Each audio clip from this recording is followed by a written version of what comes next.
Hello. Hello. Welcome back. I was not here last week because it was Valentine's Day. And today I'm going to be hopping off a little early because I'm packing to go to Denver. But I wanted to come on and talk to people. And I am happy to be here. I did a very slapdash makeup job, so no one noticed if I look less made up than usual, although I'm not very made up usually. It's just that I'm like, I love makeup. I love it. It's so fun, but sometimes aging skin, makeup, all that, it gets a little complicated. Anyway, and then I don't always love the feeling of it on my skin, so I have no foundation on today. A little bit of concealer. And so anyway, not that anyone cares. I'm just blathering like the idiot. And I have like a good girlfriend made my boyfriend, who is a better cook than I am, food for the week because I feel like that's an important thing to do when I'm leaving town. I'm definitely my mother's daughter. Like, I want everyone to be well fed, and I'm like, he is a capable man. And if I left him with nothing in this house, he would be perfectly happy. And yet I feel the need to make things. So anyway, I hope you guys are doing a good that are following along, watching. I am in allergy hell. So I'll be sipping on this drink because my everything is dried out in weird ways and unfortunate. So I'm off to low carb Denver, and I'm going to be enjoying some time with some speakers. There's going to be who's going to be there. I'm here. I'll read you a speaker list. You're welcome, Rosemary. I'm happy to help with recipes at any time. I've got a little app. There's a little app, the Hoover app. I don't know what that is. It is so let's look at, so it's pretty cool. People can like pre-submit questions to ask the speakers. I'm running a session. I don't know if you can see it there in the little box, the little red line. I'm running a session with to talk for newbies, called Becoming a Citizen Scientist, how to conference for the general public. But let me see about what am I looking for? I was going to look at the agenda. All right. So on nothing is then on Friday, we've got Bill Schindler, who's doing a talk. He's Eat Like a Human, I think is his book. Where is nutritional headed? Ancestral diets, food processing, and the domesticated ape. Then we've got therapeutic nutritional ketosis with Brett Scherer, who's a cardiologist. Strategies for the low carb athlete and male hormone optimization with Thomas DeLauer, which you guys probably know from YouTube. There's then a complimentary low carb breakfast. All right. Then we've got these start hellishly early in the morning, which is bad for me. I'm not a morning person. Jeff, the founder, Jeff Gerber, Dr. Jeff Gerber, he's a doctor. They get up early. I don't like it. Anyway, but it starts early. So then there's Dr. Lane Norton, who is some people might know has some bad things to say about low carb sometimes, but he's not really saying bad things about low carb, but sometimes he disagrees with other people. And so it's going to be a little more feisty, which is going to be fun. He's talking about logistical fallacies in nutrition science. Then we've got Dr. Andreas Einfeld of Diet Doctor, who's low carb, protein, or satiety for metabolic health. Then there's a break. We're only at 10:45 by now. Geez, Louise. Then we've got hacking your DNA for age reversal. Then there's a panel discussion. Then we've got GMOs and glyphosates. Then there's lunch. Then there's Dr. Chris Palmer talking about the metabolic theory of mental health. And then we've got understanding and recognizing eating disorders in practice. So for doctors. And then the clinical approach to food addiction. And then there's somebody talking about water. Amy Berger in the afternoon is talking about optimizing thyroid hormones for better results on a low carb diet. And Dr. Richard Johnson, who talks a lot about fructose, is doing one on biological switches that drive obesity, diabetes, and something. Then there's a talk about autophagy, and then there's a Q&A. That's the first day. Then there's a meet and greet. Saturday, I'm going to be tired. Saturday, we've got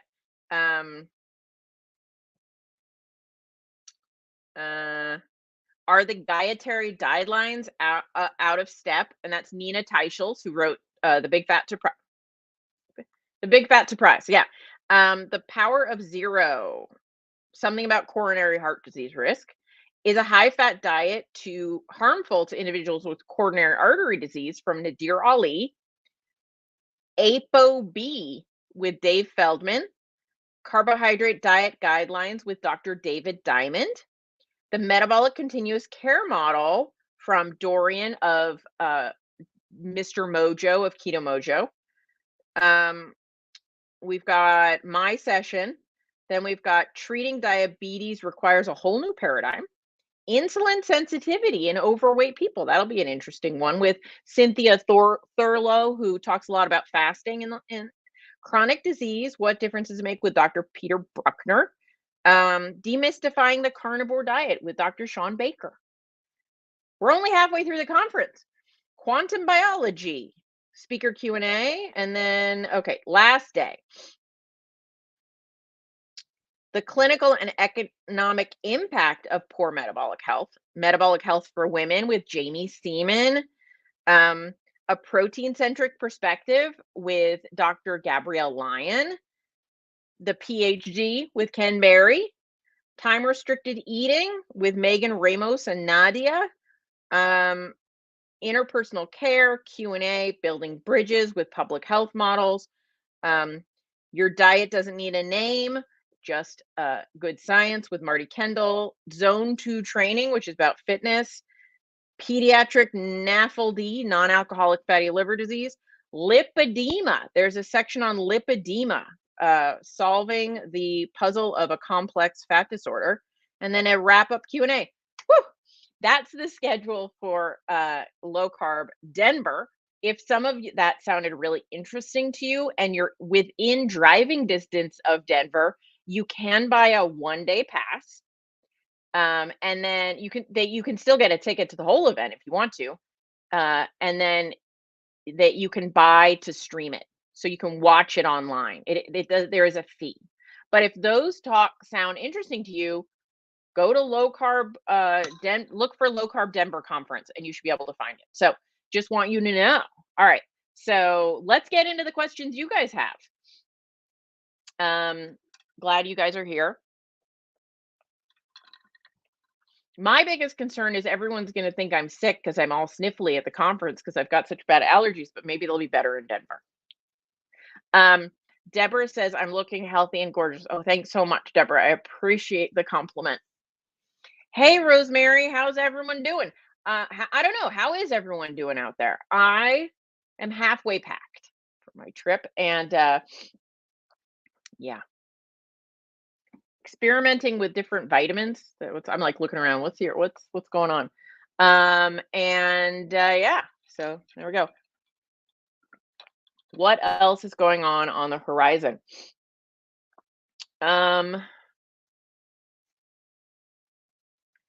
Well, I'm working on some videos around protein and sleep and that kind of thing. So that is what I'm doing. I'm also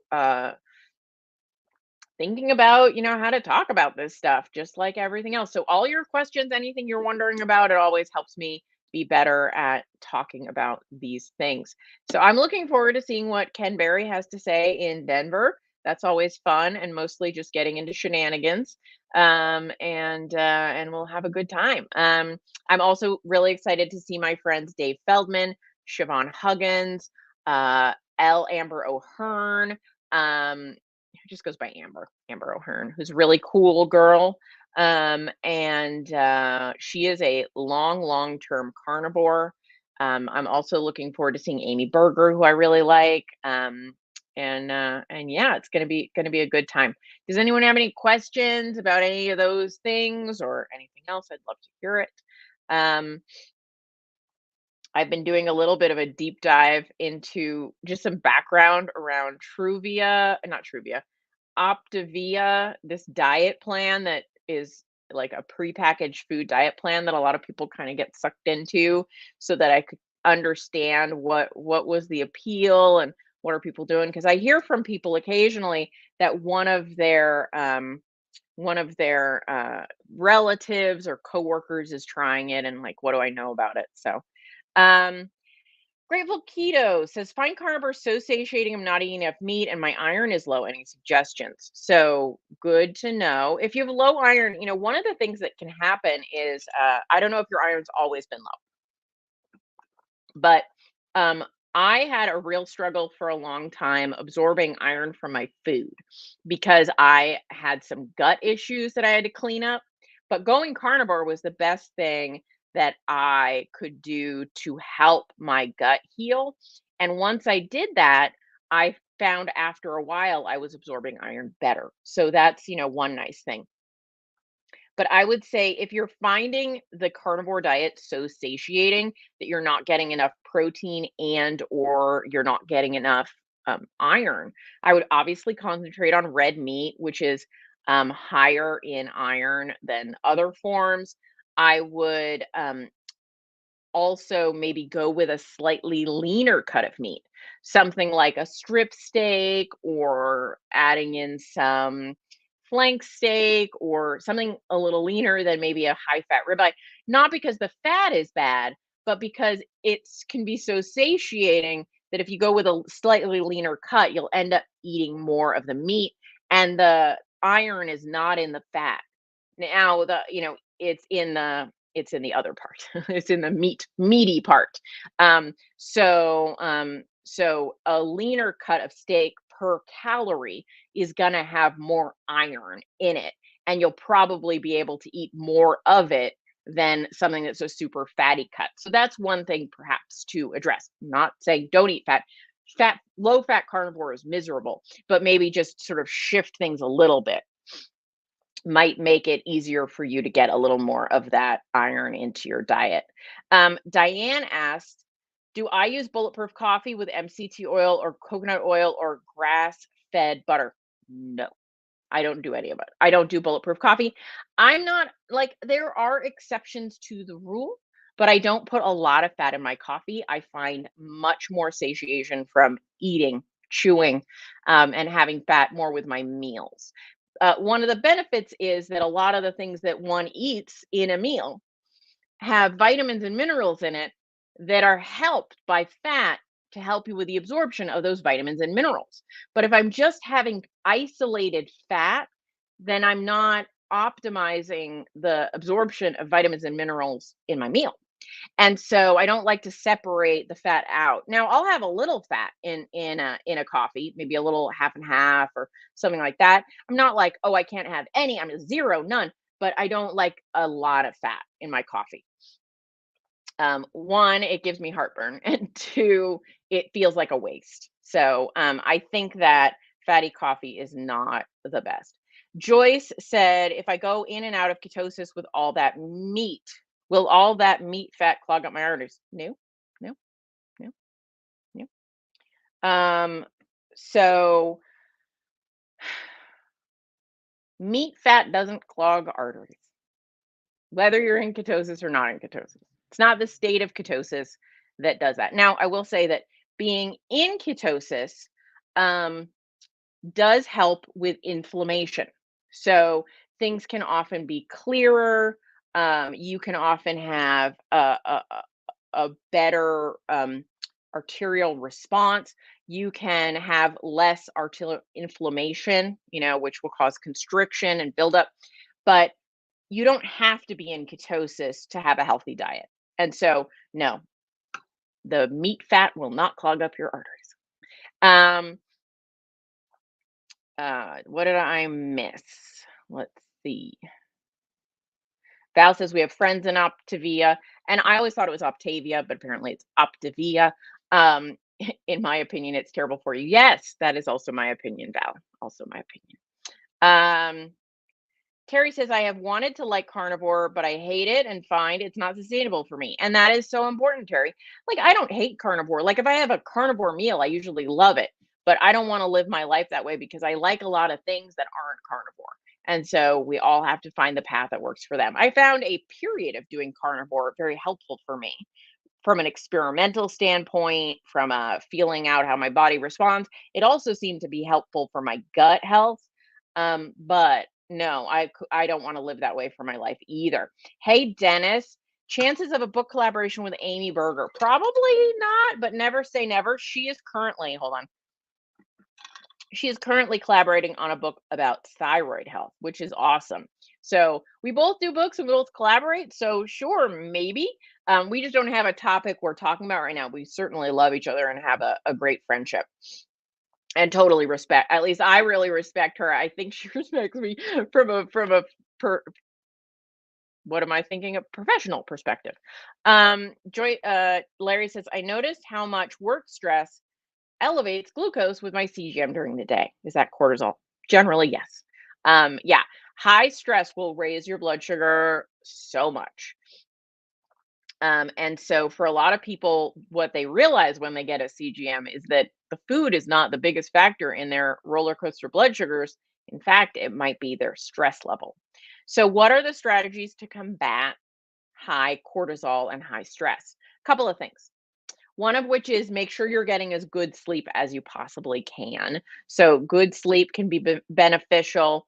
Also, meditation can lower your cortisol levels. And it doesn't have to be like hokey meditation. You don't have to sit on the floor with your legs crossed in a way that's uncomfortable for you or anything like that. But there are a ton of guided meditations. You can find them on YouTube. You can find them in apps like Calm or Headspace. And doing just like a couple of 5-minute meditations through the day can really bring that cortisol down. Also, going for a walk, not like a jog, not where you're like going to get sweaty, but just getting out of the building, getting into sunlight, uh, getting some bright light in your eyes during the day, going for an easy paced walk that can actually bring cortisol down. Other nice things would be, doing things where you like box breathing. So, or what they call a something sigh, physiological sigh. So, a physiological sigh is this: inhale until your lungs feel full, and then do it again. So, so a double inhale, and then like let the breath out your mouth so you can hear it. So kind of sounds like Lamaze, as it was in like movies, not as in real life. But anyway, that not too much, you'll hyperventilate, but slowly and let all the air out. That can actually lower cortisol. So breathing techniques, um, meditation, those are all potentially helpful with cortisol. So hopefully that helps a little bit. And then the other thing would be to notice ways in which at work, maybe you're clenching or tensing or like being reactive to things and finding ways around that. Grateful Keto says, was keto for 3 months. Within 4 days of going carnivore, my nightly muscle aches disappeared. Inflammation is real. Indeed. Indeed. I think you were saying something else, but it cut off. So yeah, you got to find the way that works for your body and the way you feel best. And we're all a little individual and unique, and we all have to work into the way that works for us. So, um, looking to see if I missed anything. Oh, I see. Gracie said she's in allergy hell with me. Yes, Gracie.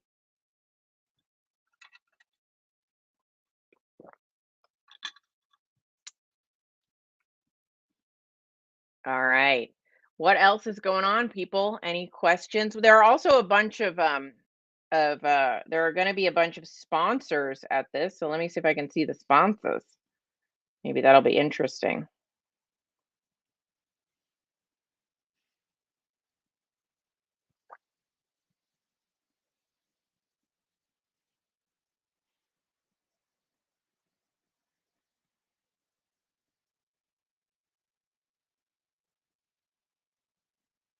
I don't know where that is in here. Wow, there are 912 attendees. That's a lot of attendees.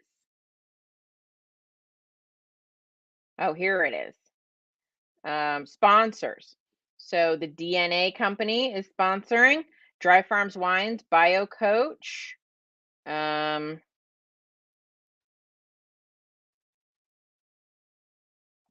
map. Like there's a lot going on this app. So anyway, uh, let's exhibitors, maybe there. Okay, we've got Keto Chow.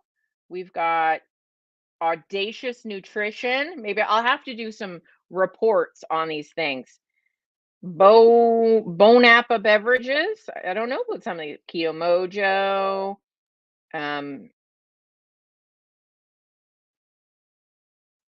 Good idea. Oh, good idea is neat. It's a drink company that lowers your blood sugar. It's like got certain mix of vitamins that actually lower your blood sugar. Oh, that reminds me. I was going to say about cortisol. Inositol. Inositol. No, inositol. Inositol. It's a vitamin or a mineral. I don't know. It's a supplement, and that's supposed to actually help lower cortisol a bit. Helps with sleep. Um, Simply Good Foods. Zero Gravity. I assume I'll be hanging upside down in that. We've got uh, Genova Diagnostics, Own Your Lab, Pluck Nutrition, Redmond's, Real Salt Rosettes. Rosettes is a baking company. Yeah, so some good things. So Amy said, see, if you guys don't ask questions, I just have to look up shit. I just have to look for things to talk about. Sorry, I try not to swear on these things. But apparently I've gone off unfiltered. Amy says, in regards to seed oils, are there any that you would consider worse than others? Great question. So I would say that you can look up the omega-6 sort of level, the linoleic acid quantity of an oil, and that will help a bit in knowing. And then looking at like how oxidized the oils can get. But I will say palm oil is not necessarily bad from its profile, but you want to look for like red seed palm oil. You also want to look for one that's how do I want to say this? Some palm oil, even the red kind, can come from areas that are really endangered, and then you're like, oh, I'm doing bad things to the environment, and that doesn't feel good. So the palm oil type of oil itself isn't always bad. So that's one, it really depends. There are some good palm oils and some not so good palm oils. I generally would say if I'm out and about and I'm at a restaurant, I'm just going to accept that I'm going to get a little seed oils is not the worst thing in the world. And then I just don't buy them for my house. There's a new oil that came out that I have forgotten. 0 acres. 0 acres. You have to order it. 0 acres, where it's a fermented oil, and it's not. Like the profile is very not bad for you at all, but it is completely tasteless. So I'm going to try some things with that soon. Um, but yeah. To answer your question, I think probably soybean oil and vegetable oil are probably the worst. Canola oil is probably a little bit better. But yeah, you can look up the let me go here and see if I can find it. Omega ratio, let's see, omega profile oils. See if that pulls something up. All right, yes. So I just put in omega profile oils and I got a link. I don't know anything about this link. I don't know who these people are. I don't want to send anybody to something bad, but on this site, I'll just put it in. I know this chart looks accurate. Again, I don't know who these people are, but they have a chart on this site that's useful. I can't verify anything else they say, but if you scroll down, there's a fatty acid content chart where they have basically saturated, monounsaturated, and polyunsaturated. And the polyunsaturated is broken down into omega 6 and omega 3. Omega 3, you probably want more of, omega 6, you probably want less of. And so, like, what it's got here is and monounsaturated is pretty good. So what we've got is coconut oil is mostly saturated fat with a little bit of monounsaturated and a teeny bit, right? Palm kernel oil, right, is mostly saturated fat. Cocoa butter, some monounsaturated. So you can see there's a chart on there, and you go up and like safflower oil is mostly monounsaturated, but very low saturated. Canola oil is actually from its omega profile, not horrendous, but it's got a little bit more omega 6 than we like. So look for a chart like that, and you should be able to, that can be helpful. So that's one thing. But I would say if you're just out and about and you can't, and you're just going to a restaurant, I just don't worry about it. Just don't worry about it. So Teresa said she hates seafood. Do I know a good supplement? Yes. Can you see the light is a little blinding on this? Arctic cod liver oil. Arctic Arctic cod liver oil tablets. And this has a little bit of lemon in it. There's a little symbol of a lemon there. I got it on Amazon. It's basically omega 3s from wild Arctic cod, and I don't burp fishy taste with it. So Arctic cod liver oil from Nordic Naturals is one good one. And I combine it with Thorne Super EPAs. So I just started taking this combination of the Arctic cod liver oil with the Thorne Super EPAs. The Super EPAs has a little more EPAs and some DHA, whereas this one has more DHA, I think. Yeah, more DHA and less EPA. But between these two, I'm getting both great amounts of DHA and EPA, which are what you want to be getting from fish. Both of these brands have very good reputations. So I'm not making a medical recommendation because I'm not a medical person, but I'm taking these. So it's a Nordic Naturals Arctic cod liver oil and Thorne Super EPA.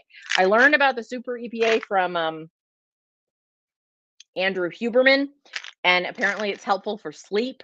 And then I know that this is just a good source because I don't like fish either. So I don't eat fish, and I like shellfish, okay, but I don't eat it that often. So I started taking these because I think getting more omega 3s is probably a good idea for all of us, at least those of us that don't eat fish. And so those are the supplements I take. Those are not the only supplements I take, but those are the fish related supplements that I take. Larry said, I also noticed how much meal timing affects glucose patterns. Moved my eating window earlier in the day. When do you eat? I eat at around 10 to and 6:30. I eat 3 meals a day, and I don't have blood sugar problems. So I don't need to worry about the blood sugar with my meals so much, but I don't get good sleep. I don't get good sleep if I eat too close to bedtime. And so I recommend everybody not eat for 3 hours before bed. It's really going to, at least 3 hours, I should say. It's going to help with sleep so much. And yes, a lot of people do find if they cut off their last meal earlier, that helps their blood sugars the next morning for sure.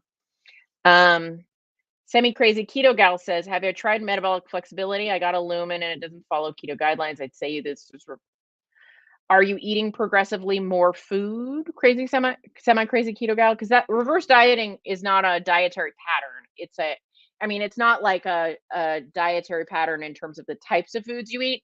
It's a how much food you're eating thing. I don't think lumen follows that. But so I think what you're referring to is eating in a way that is takes metabolic flexibility into account. I would imagine Lumen might follow that. So metabolic flexibility is your body's ability to burn either glucose or fat well. So being good at both systems, being kind of a hybrid car where you can use glucose or you can use fat. Um, and no, I am not.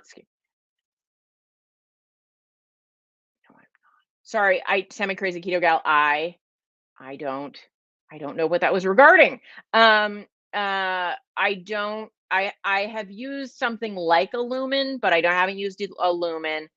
I don't want to just be honest, like there's only so much I can do. Um and but I do follow some of the rules around metabolic flexibility because I am metabolically flexible because I am good at both glucose and and using well, I like to be better at using body fat, but fat or carbs, I can use either as a fuel. So I am metabolically flexible. And so uh yeah. So the idea behind like increasing your metabolic flexibility is that if you eat no carbs, if you never eat carbs, your body isn't used to using carbs. And so if you suddenly found yourself eating in a way you never eat, like you got stranded on an island and all there were breadfruit, it would take it would take a couple of days for your body to figure out what to do. I don't know if that's a big deal. Um, But if you are metabolically flexible, you can eat a lot of different things. So I don't have a problem with metabolic flexibility. Hey Maria. I don't have a problem with metabolic flexibility. Uh I don't know. I guess I don't know what they're recommending. Um I don't think everyone has to eat keto. I think if you like eating keto, you can eat keto. I think if you want to eat a few more carbs, there are some smart ways that you can add a few more carbs.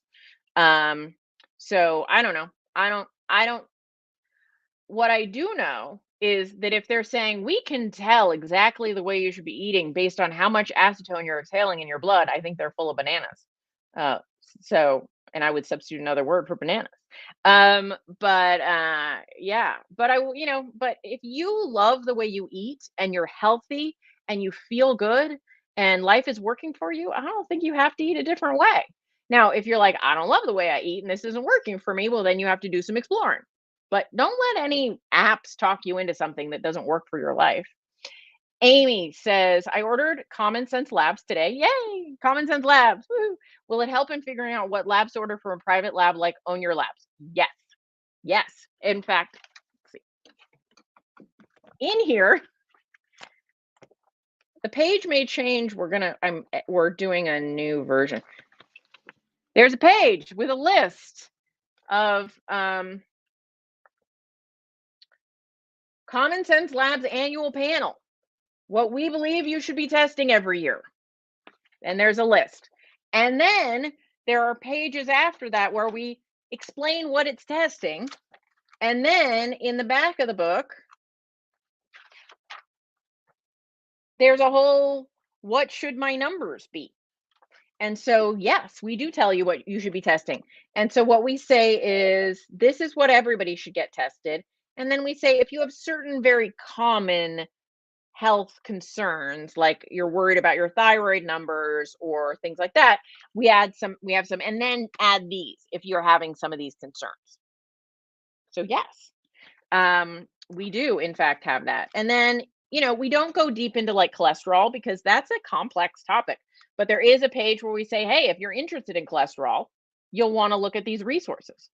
So if you want to order this book, it's available at commonsenstelabsbook.com. So commonsenstelabsbook.com. All right. And Karen says, is there a brand of protein powder you like to use your lab? Oh, thank you. I appreciate if the lab book has been helpful. That was our goal. Depends what I'm doing with a protein powder. So one of my favorite protein powder companies is Keto Chow. And then a similar one is PE Science. So Keto Chow, great people, great product. I don't use their powder in the recipe that they use their powder in. I don't add as much fat to it, but it's just a great protein powder. If you're making pancakes, Keto Chow will work great because anytime I'm baking, I always look for a combination of casein and whey protein, which is sometimes just called dairy protein, which is what Keto Chow calls it. PE Science calls it, if you look on the label, it's got whey protein and casein protein. And that's what it is. So when milk comes out of a cow, the proteins in it, it's 80% casein and 20% whey. And that's what's in Keto Chow. It's 80% protein, sorry, 80% casein and 20% whey. And so that ratio works great because casein is thicker. If you try to bake with just whey protein, it's sad. It's very sad. It's very thin. It doesn't bulk up. Anyway, so casein and whey together are going to be your best baking bet. And so Keto Chow is that, and so is PE Science. So those are the two options that I recommend for baking with. If you're talking about like making shakes with or something like that, you can use a lot different ones, and a lot of them are pretty good. You just have to go what flavor you like. But for baking, you definitely want the combo of whey and casein. Absolutely. And yeah, on my website, I have a recipe for protein powder pancakes that are delicious. They're pumpkin based. And in that recipe, I just use casein protein because I have some and it works great. But you could also use Keto Chow. You could also use a whey and casein combo as well. So, but if you're looking for a recipe, there's one on my website, kimhowerton.com, and then go to recipes and then look for the pancakes. Kristen says, tips for increasing daily protein without increasing fat. Shrimp. So like one of the things, if you're like, hey, I love my ribeye, but I want more protein at my dinner, what can I do? Because the ribeye has a fair amount of fat, have less ribeye. So still have a nice piece of ribeye, but have a little less of it and add some shrimp to your meal. Have a little surf and turf. Shrimp are almost exclusively protein and water. So add shrimp to your meals. Make chicken salad, make tuna salad. So the chicken breast very high in protein. Egg whites very high in protein. So ways to increase protein, there are a couple different ways you can do it. One of which is if you choose leaner cuts of meat. So instead of a ribeye, I love ribeye, so I'm not picking on ribeye, but instead of ribeye, have flank steak. Like I'll look it up.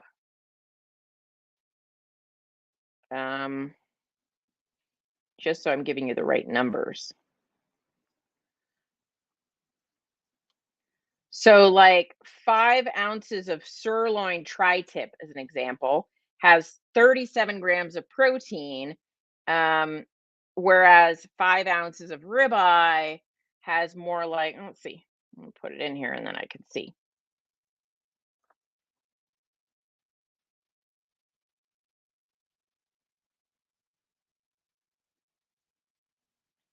Has 30 grams. So it has a little more protein. Skirt steak, also good. Exactly. Well, I would disagree with you, Maria, about the cooked well. If you mean well done. Cooked properly, I would agree. I'm a rare girl. But yeah, skirt steak can work. Pork loin also very high. Anything with the word loin in it is generally pretty high in protein compared to fat.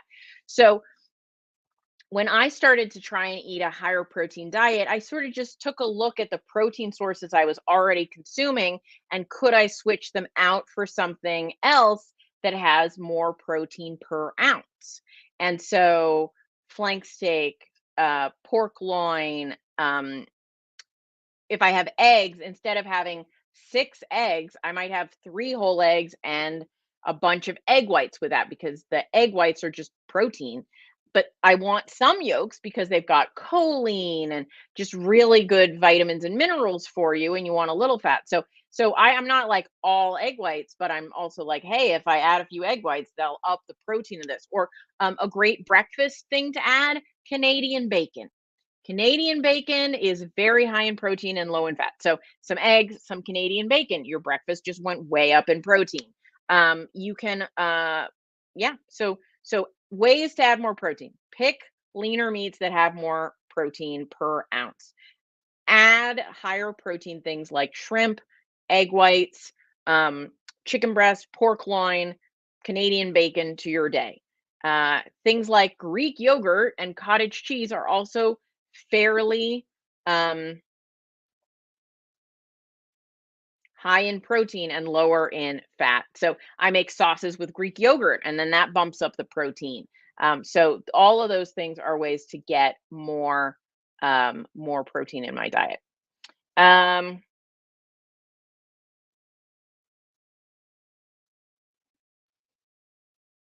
so the trick with skirt steak, Maria, is to cut it on the bias, and then it won't be too tough or chewy. Um, oh, shrimp with egg whites are super yummy, and a sprinkle of coconut aminos and a scallion. Yeah, there you go. So you can do things with shrimp for sure. Dennis says, gotta love the new Keto Chow chocolate core non-dairy flavor. Makes awesome hot chocolate. I got some. I haven't tried it yet, so I better do that. I better try that one out. All right, guys, I'm going to wrap things up a little early tonight. So we're going to wrap it up here because I have got some things I got to get done. But I appreciate you all. I will see you next week. And please don't be strangers. Let me know if you want to hear from me in the interim. That's what I meant to say. All right, guys. See ya. Bye.